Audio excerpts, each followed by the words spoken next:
Olá, Cleusa. Marcos, tudo bom? Tudo bem, você? Também. Então, hoje nós estamos aqui gravando esse programa, né?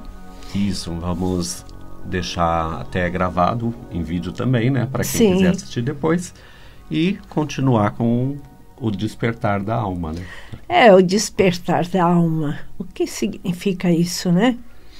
Então, assim, porque, sabe, Marcos, a maioria das pessoas, às vezes, elas estão embotadas, né? Presas em botão, né? Você diz. Então, é como uma flor que não se abre. E isso vem da onde? Vem lá da infância. Por isso que nós estamos abordando sempre o assunto da criança interior, né? Porque é onde está ali guardado todos os traumas, todo o horror, todos os dramas que a gente vive na fase, principalmente do 0 aos 14 anos. E é interessante você falar isso, Cleusa, porque a gente tinha conversado, né, sobre a prosperidade que você tinha me perguntado. Sim. E a palavra em japonês para prosperidade, ela significa isso, é florescer, é aquele botão que se abre. Então, para a pessoa prosperar, ela tem que abrir aquele botão. Então, se ela está embotada, ela não prospera. Então, e dentro dessa visão aí que você abordou, é isso.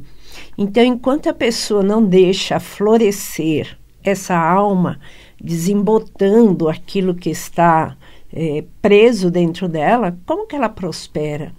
Porque ultimamente, Marcos, eu tenho visto muito as pessoas falando do dinheiro, né? Sempre, né? Então, porque o dinheiro é fascinante, então é sedutor. São duas energias que elas caminham para e passo, que é a energia do dinheiro e a energia sexual.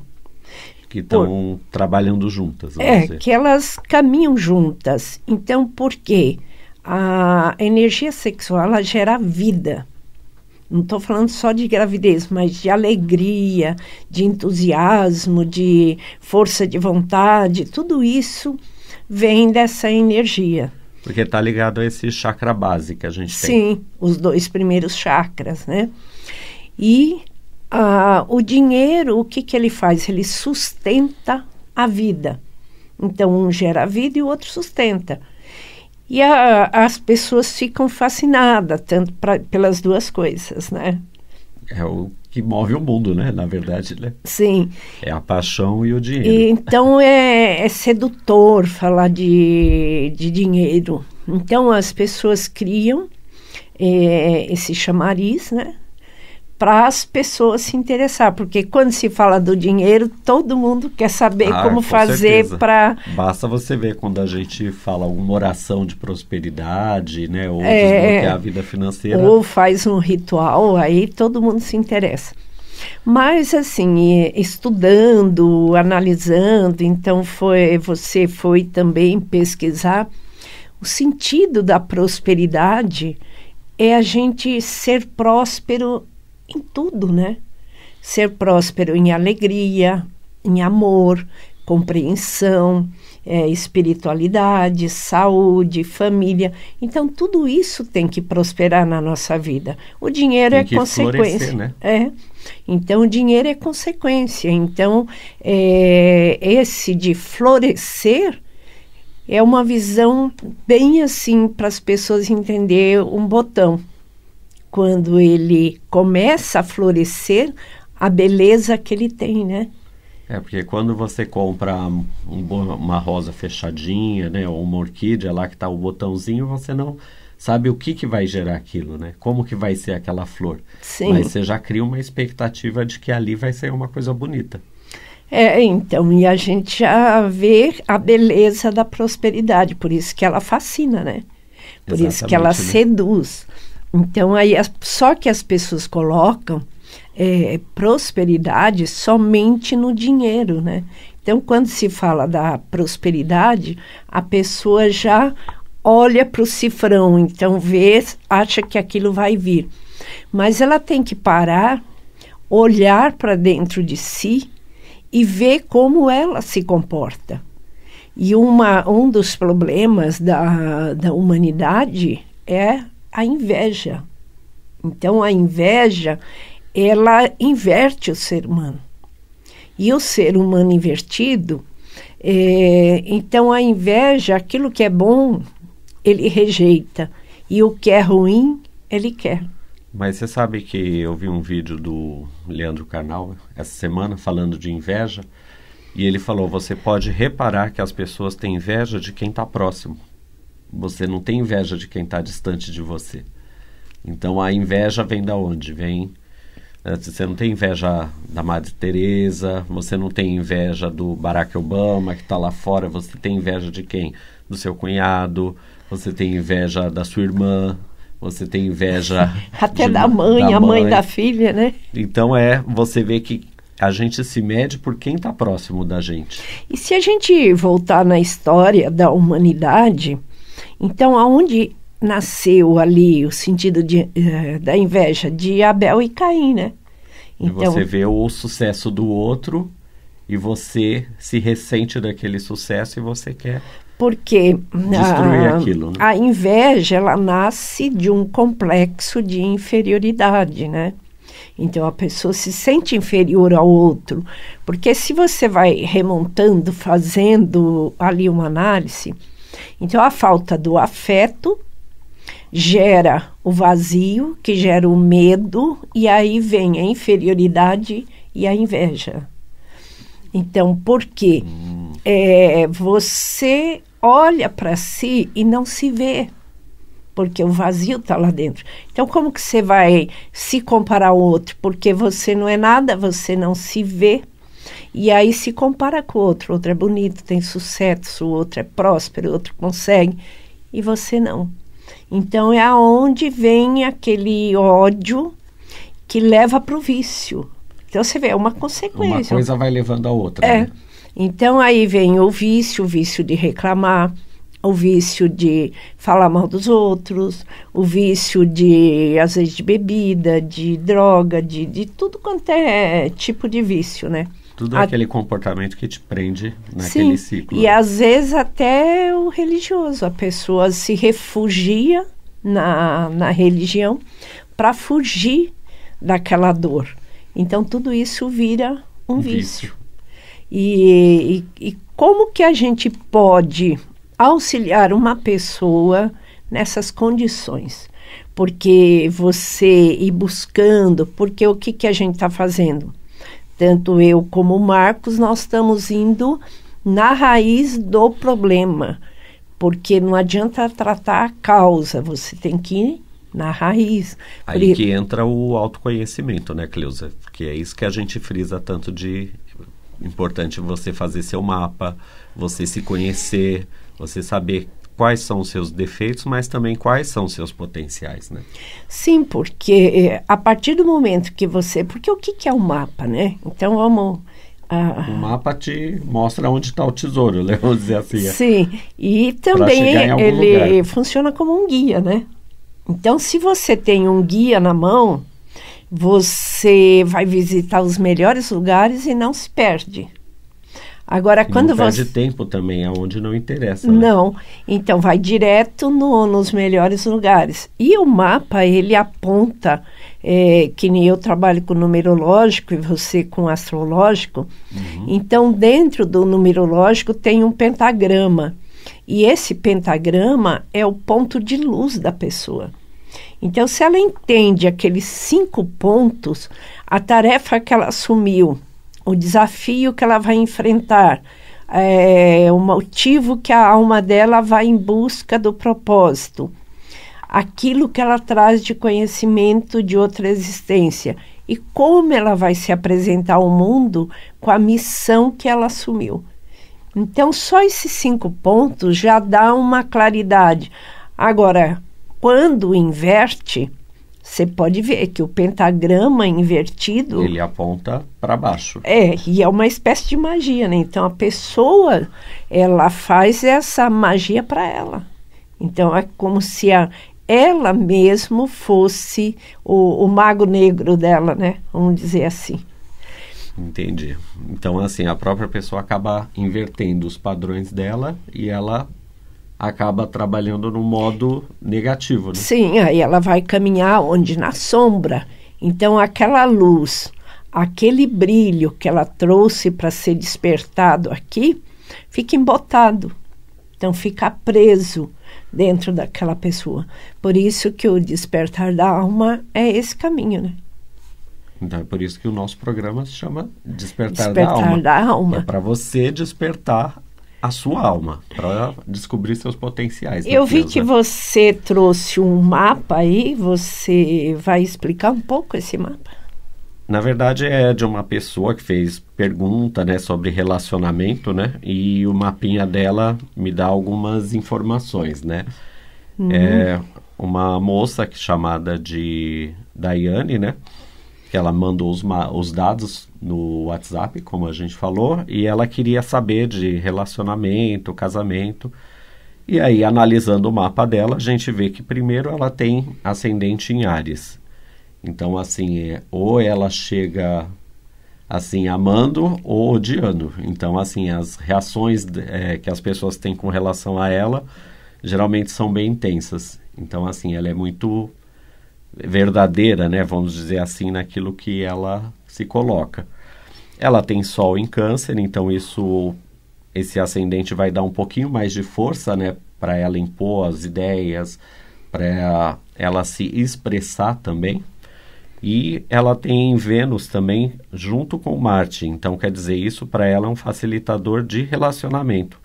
Só que está numa casa que é uma casa de, assim, como que eu vou dizer, que é a casa 5, então é uma casa de namoro, então de compromissos que não são muito sérios. Então ela gosta de namorar bastante, mas ela foge um pouco do compromisso. Então é isso que a Dayana tem que entender, né? Que assim, o padrão que ela veio, que ela escolheu, faz com que ela já não queira se prender a ninguém. E ela também tem Lua em Capricórnio. Então Lua em Capricórnio quer dizer, o emocional dela é duro. Então assim, ela... Tem gente que fala até fria, mas não é, eu não colocaria dessa forma. Mas ela é uma pessoa bastante resistente emocionalmente. Então, resistência tanto para receber como para dar. Sim, até eu estou trabalhando com um grupo de cura sobre resistência. Então, eu fiz eles pesquisarem o fundo, o que é a resistência, né? O que essa palavra diz, né? Então, por que a pessoa resiste tanto em se abrir? Por que a pessoa resiste tanto em enxergar os próprios erros, né? Então, assim, é interessante porque cada um foi descobrindo aonde está a resistência dele. De cada um, né? Então é bem o caso dela, porque se você olhar, na verdade não é que ela não tenha relacionamentos ou casamentos, assim, ela conhece bastante gente, porque até o ascendente Áries, né? Facilita, né, esse contato, né? Ela é uma pessoa mais espontânea. E só que esse emocional dela acaba afugentando, porque ela não se abre, que é aquilo que você falou do embotamento, né? Sim. Ela não aceita compartilhar muito o que ela traz de bagagem emocional. Então, muitas vezes as pessoas acham que ela é fria ou que ela é muito fechada e acaba se afastando dela ou ela se afasta das pessoas para não ter que dividir isso. Também, como a Lua, ela traz uma certa nebulosidade, né? Então, a pessoa não se expressa com muita clareza, né? Na verdade, a Lua é o emocional da pessoa, como ela vê a mãe. Então, ela já vem de uma mãe dura, uma mãe fria na percepção dela. Então, o que ela vê como emocional? Assim, ela aprendeu que tem que ser dura, que ela tem que ser fria, não pode chorar à toa. Então, essa é a imagem que a mãe passou para ela. E é assim que ela expressa as emoções dela hoje. Então você vê como é importante a pessoa entender esse mapa, porque também vai se entendendo e vai compreendendo aonde ela tem que melhorar, né? Isso, aonde que ela trouxe de bagagem, mas como ela pode mudar essa bagagem que ela trouxe, né? Então vamos passar o telefone, Marcos, porque se alguém quiser mais informações, saber mais sobre o mapa que o Marcos faz, qual é o seu WhatsApp que as pessoas podem mandar a mensagem? Olha, pode ser do nosso espaço, que é o 985-78-2382. Esse WhatsApp a gente responde horário comercial, né? Para lembrar as pessoas. Então, esse vai ser sempre respondido por mim, dentro dos questionamentos. Então, se você quer saber dados de lua, de ascendente, você pode estar mandando a perguntinha nesse WhatsApp, ou pode estar agendando também a consulta, né, Cleusa, pelos outros canais. Pode falar com a Stephanie. Isso. No 913-162396. Isso mesmo. A Stephanie, ela agenda online e a Sandra agenda presencial, que é o 98-555-6364. Então, agora também eu vou falar sobre constelação. Por que a constelação é importante, principalmente quando as pessoas há uma repetição de padrão, né? De padrão, de problemas familiares? É exatamente aquele caso que a gente viu agora da Daiane, né? Que se você tem uma lua muito dura, de uma mãe muito dura, provavelmente tem um sentimento em relação a essa mãe que precisa ser trabalhado. Porque senão ela vai agir com a filha, com os filhos, da mesma forma. No mesmo padrão. Eu estive analisando essa semana um caso que eu peguei. Então, assim, a avó, ela engravidou com 15 anos, aí teve a primeira filha solteira, depois ela se casou e teve mais filho. Aí essa filha, que nasceu lá aos 16 anos, também engravidou aos 16 anos, teve uma filha, aí depois casou e teve outro filho. Agora, a filha dela repetiu a mesma história. A menina teve um filho com 16 anos, depois casou, teve outro filho e está indo pelo caminho da mãe, porque a mãe também casou, teve outro filho e se separou. E ela também agora. Está repetindo o padrão. Está repetindo o padrão. Então, você vai vendo que vai repetindo. Ali, pode ser de uma outra forma, mas é uma repetição.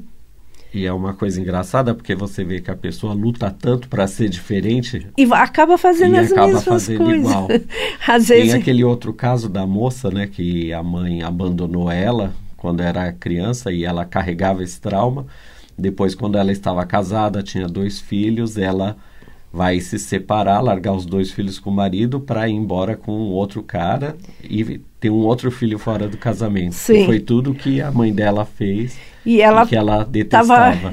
Que ela criticava tanto a mãe e ela acabou fazendo Fez a mesma coisa. Então, sabe, isso daí, dentro da constelação, ali vai honrando, né? Então, a pessoa vai sendo leal e honrando aquilo que fez. E, às vezes, vem lá dos ancestrais, que nem problema de vício, dívidas. Porque o que eu vejo muito, assim, nas raízes ancestrais, as pessoas, promessas que não foram cumpridas. Então, outro vai honrando e fazendo a mesma coisa. As dívidas que não foram pagas. Então, vai perpetuando aquilo. Vai acumulando. Sim. Para os próximos descendentes. Escassez. Então, tudo isso está lá na raiz. E tudo isso a gente pode trabalhar na constelação. E tem também a terapia quântica, que vai trabalhar os padrões da criança interior. Então, vai desbloqueando, por exemplo, no chakra da base, que é aquilo que a gente falou da prosperidade. Então, ali acumula os medos, as incertezas, as inseguranças, também os implantes. Aí, quando fala implante, as pessoas já pensam que é algo assim que vem de fora. Não, ali foi implantado, por exemplo, a pobreza. É uma ideia, né? A escassez, a violência, os medos. Então está tudo implantado ali nesse chakra. E impede a pessoa de concretizar. Porque às vezes ali também fica segurando o sentimento de não merecimento e o sentimento de depreciação. Às vezes o pai ou a mãe fala algo que aquilo pega na criança. Registra, né? Registra. Vai ser implantado, como você colocou, né? Implanta ali e ela vai repetindo aquilo sem perceber, né? Porque E aquilo vai desenvolver e vai se tornando cada vez mais sufocante para aquela criança, né? Porque é inconsciente. Então, assim, 95% do nosso inconsciente está preso na criança interior, né? Que a gente não desenvolve, né? E a gente vai, às vezes é a mesma coisa. Você vai para uma guerra com 5 soldados contra 95. Então, assim, é difícil você ganhar essa batalha, né? Fica difícil nessa proporção, né?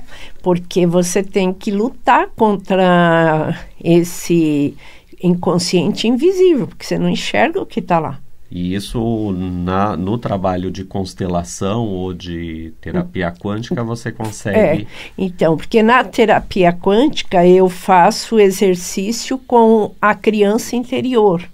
Então, ali para ir liberando. Só que não é numa sessão só que isso vai se desbloquear. Até porque são traumas de anos e anos que estão ali encalacrados, né? Vamos dizer assim. Sim, né? E às vezes até de outras vidas também, viu? Então, aí fica mais difícil acessar. Então, porque a gente traz padrões emocionais inconscientes que pode se romper nessa vida, trazendo o mesmo padrão. Por quê? A gente tem que se curar. Porque a Terra não é um hospital-escola. Você sempre coloca isso, né? Então, se você está dentro de um hospital, aquela dor é o remédio que você precisava. Aquela situação difícil é o professor que você precisava ali.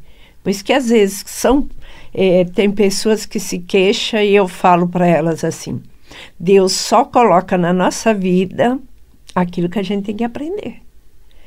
Então, olha para a situação e veja o que você tem que aprender.